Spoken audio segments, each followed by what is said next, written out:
Bienvenue sur Africa 24 dans cette nouvelle édition du Morning News. Voici les titres de l'actualité. La célébration de la fête de l'indépendance de la Sierra Leone. Depuis 1961, le pays a connu de nombreuses avancées, notamment en matière de respect des droits de l'homme. Parmi elles, l'abolition de la peine de mort promulguée le 8 octobre 2021. La légalisation de l'usage des crypto-monnaies en Centrafrique. L'État centrafricain est ainsi devenu le deuxième pays au monde et le premier d'Afrique à adopter le Bitcoin comme monnaie officielle. Et puis, focus sur les incitations fiscales au Maroc. Avec cette mesure, les autorités espèrent attirer davantage d'investisseurs pour l'exploration des hydrocarbures. Les détails à suivre dans ce journal. Mais tout d'abord, l'insécurité reste vive dans la région du Darfour au Soudan. En 4 jours, des affrontements ont fait plus de 210 morts. Des chiffres rapportés par les autorités de cette région de l'ouest du pays.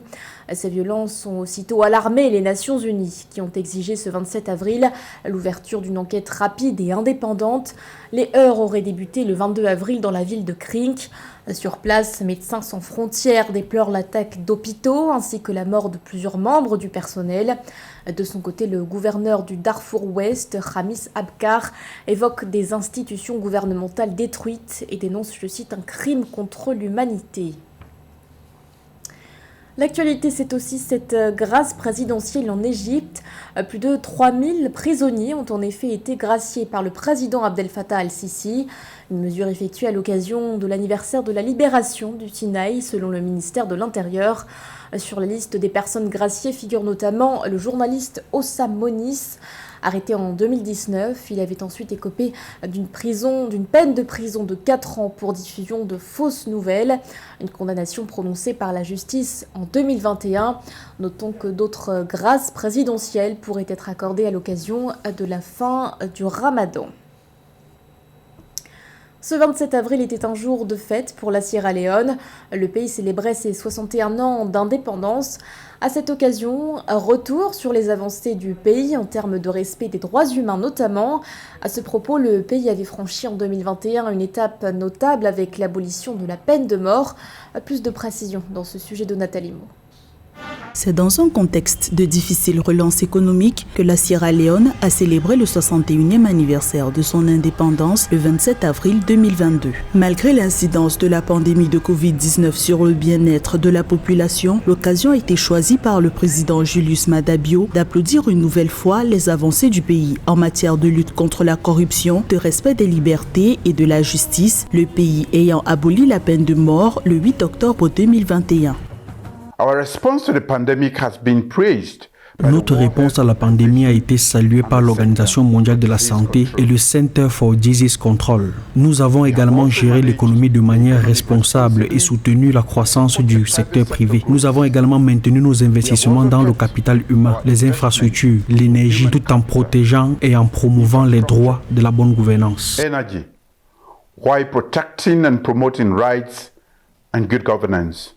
La Sierra Leone a réussi à se reconstruire 20 ans après la guerre civile qui a pris fin le 18 janvier 2002. Le pays cherche encore son équilibre économique, l'encours de la dette ayant explosé, atteignant 76,33% en 2020, en hausse de plus de 3% par rapport à 2019. Cependant, des efforts ont été réalisés pour améliorer l'accès à l'eau potable et à l'éducation.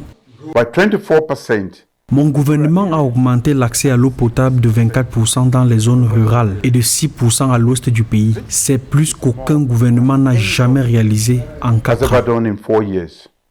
En 2022, la Sierra Leone est à 1 an des prochaines échéances électorales prévues en 2023. Un rendez-vous politique perçu par des observateurs comme le bilan du premier régime démocratique du pays, issu du transfert pacifique du pouvoir entre Ernest Bai Koroma et Julius Maada Bio en 2018.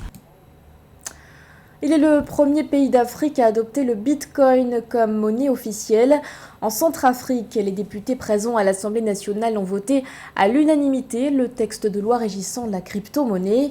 Si la présidence de la République parle d'une démarche visionnaire, cette mesure est loin de faire l'unanimité, notamment au sein de l'opposition. Les explications d'Aïssatou Diamanka Besland. C'est officiel, la Centrafrique vient d'adopter le Bitcoin comme monnaie nationale. Cette monnaie d'échange fera désormais chemin avec le franc CFA, la monnaie traditionnelle. C'est ce qu'a annoncé la présidence ce mercredi 27 avril 2022. Son introduction dans le système monétaire du pays légalise ainsi l'usage des crypto-monnaies. C'est à l'unanimité que les députés de l'Assemblée nationale ont validé cette loi. La loi a été votée par acclamation. Nous partons sur une nouvelle voie qui jalonne une nouvelle étape pour notre pays, tout en étant conscients des difficultés que nous allons devoir affronter pour poursuivre notre mission. Cette démarche place la République centrafricaine sur la carte des plus courageux et visionnaires pays au monde.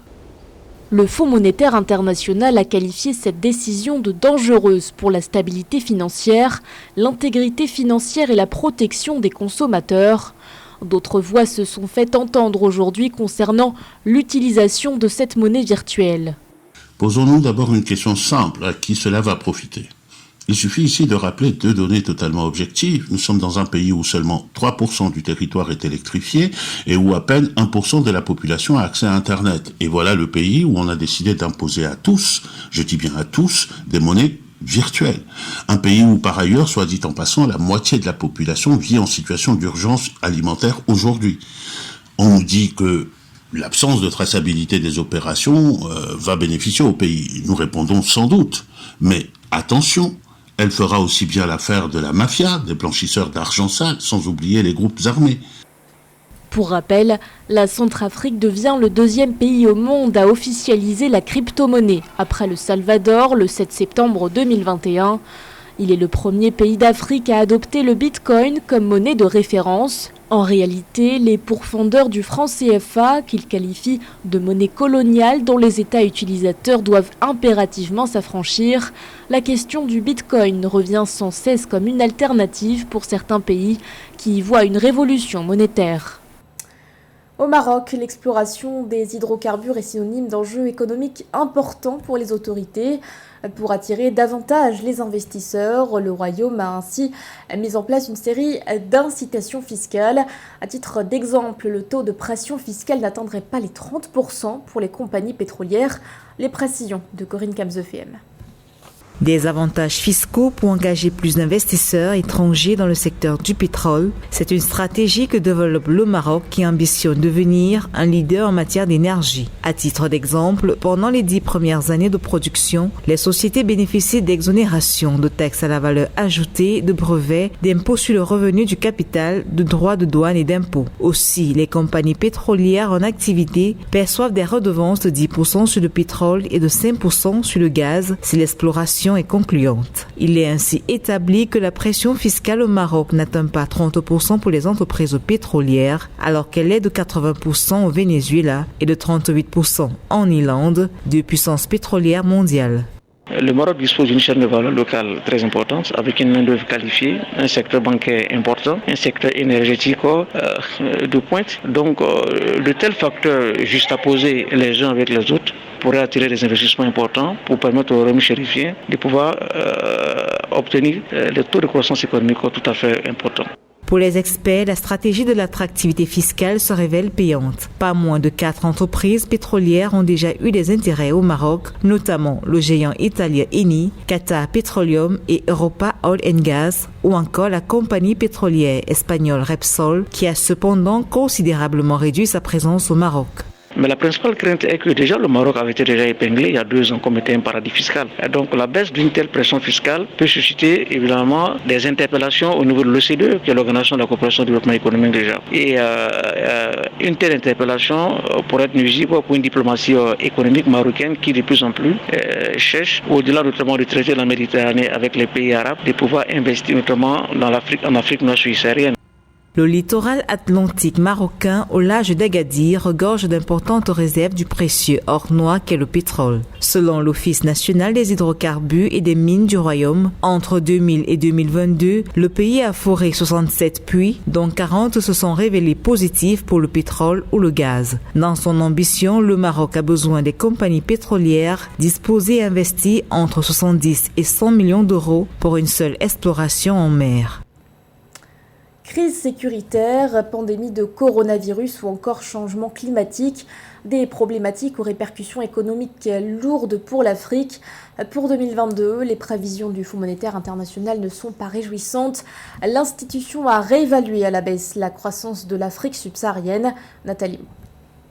En soutien aux pays d'Afrique de l'Ouest, notamment ceux qui ont connu des coups d'État militaires au cours des 3 dernières années, le Fonds monétaire international, le FMI, apporte des conseils sur la bonne gouvernance, une répartition équitable des ressources ou encore la sécurité sociale. Alors que des sanctions politiques et économiques pèsent sur le Mali ou encore la Guinée au niveau des institutions régionales et continentales, le FMI poursuit sa contribution au développement de ces pays. On s'assure en fait, dans nos programmes que les ménages, par exemple, les plus vulnérables sont protégés, qu'il y a des efforts pour réduire les inégalités et que les ressources sont acheminées vers ceux qui en ont le plus besoin. Sur le continent africain, le FMI s'attaque de front au changement climatique alors que la transition verte a été définie par les États comme l'un des piliers de la transformation économique de l'Afrique. Au FMI, le Fonds de résilience et de soutenabilité pourrait répondre à ces challenges. L'objectif, c'est de réunir ou d'avoir à peu près 45 milliards de dollars qui pourraient soutenir au moins 2/3 des pays membres dans le développement de politiques d'adaptation au changement climatique. En Afrique, où des poches actives d'insécurité liées au terrorisme, aux conflits indépendantistes et communautaires touchent l'ensemble des régions, la persistance des risques liés à la sécurité réduit de 2,5% en moyenne les activités économiques en Afrique subsaharienne. Les conséquences de la guerre en Ukraine se font sentir en Côte d'Ivoire. Petits commerçants et consommateurs doivent faire face à la hausse des prix de l'huile de palme. À Abidjan, le prix du bidon d'huile de palme se chiffrerait désormais à 25 500 francs CFA. Les détails avec Zara Mohamed Moutou. Le stand de gâteaux aux haricots frits de Djenaba Belem, basé ici à Abidjan, est un monde loin de la guerre qui fait rage en Ukraine. Mais son petit commerce est maintenant à la merci d'une conséquence inattendue, l'emballement des prix de l'huile de palme en raison de l'augmentation des cours mondiaux. Une situation également liée au resserrement de l'offre dans les principaux pays producteurs. Les clients se plaignent, disent que non, la galette est devenue plus petite. C'est devenu plus petit qu'avant. On essaie de leur faire comprendre que non, ce n'est pas de notre faute. Le marché est devenu cher, l'huile, on ne peut pas l'acheter. C'est vraiment difficile. C'est aussi la hausse des prix du pétrole brut qui a accru la pression sur l'huile de palme, une matière première couramment utilisée pour les biocarburants. Un bidon d'huile de palme de 25 litres qui coûtait autrefois à Djenaba Belem 19 500 francs CFA lui revient désormais à 25 500 francs CFA, soit plus de 40 $. Bon, je ne voulais même plus vendre parce que je me suis dit que non, si l'huile a augmenté jusqu'à ce point-là, si je vends, qu'est-ce que je vais gagner? Donc vraiment, il y avait beaucoup de doutes dans ma tête. Et désormais, commerçants et consommateurs doivent faire face à cette flambée des prix, qui s'ajoute à celle sur les autres produits alimentaires de base, comme le pain, dont l'inflation a été aggravée par l'offensive russe en Ukraine. Ce journal a été réalisé par l'ensemble de la rédaction. Merci de votre fidélité. L'actualité continue sur Africa 24.